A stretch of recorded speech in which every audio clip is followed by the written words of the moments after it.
Hi guys. Look, I just want to talk about the Tax Act in particular.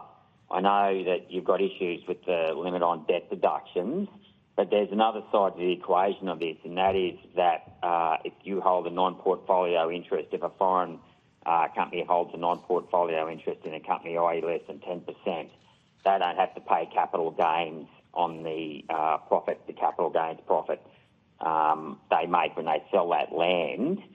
Do you think it's fair that foreigners, if they own less than 10% of a company, don't have to pay capital gains tax, whilst also milking, the Australian taxpayer for debt deductions?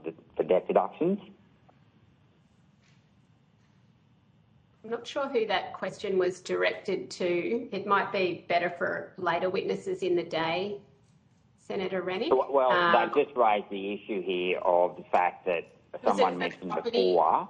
It's okay. That's okay, Senator Rennick. Was it for the Property Council or the Forestry Association?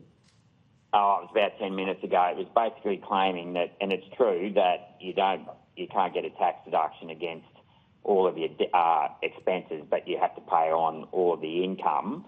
But that's not entirely true, because the capital gains, if the foreign investor owns less than 10%, is nil, because they don't have to pay tax on that. All right, so thanks, Senator. I'll just put it to whether any of the witnesses have a quick response to that. We are at the end of time for this session. Do any of the witnesses have a response to Senator Rennick's question? That's not entirely true.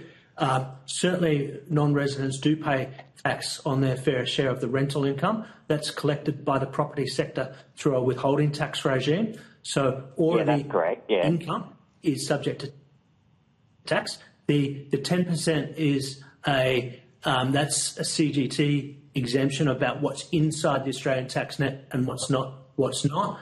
The linking of ThinCat to the CGT concession for foreign residents is not relevant, because they're not getting a tax deduction in respect of their investment in that the non-portfolio investment there. So the question is more related to. They get it. But that's my point. They do get a capital gains tax exemption because they're foreigners, not available to Australians. And I think the real issue here is why Australian superannuation funds don't invest in forestry plantations, which is a very safe investment because of the land value, and, in particular the CFMEU, because their members are forestry workers. And that, to me, is the issue. I mean, I just don't know why we would even need to attract foreign capital for our own land. And our Tax Act actually encourages foreign capital over domestic capital.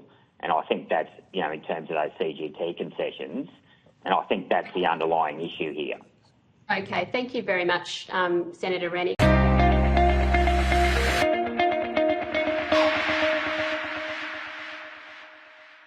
Authorised G. Rennick, LNP Chermside.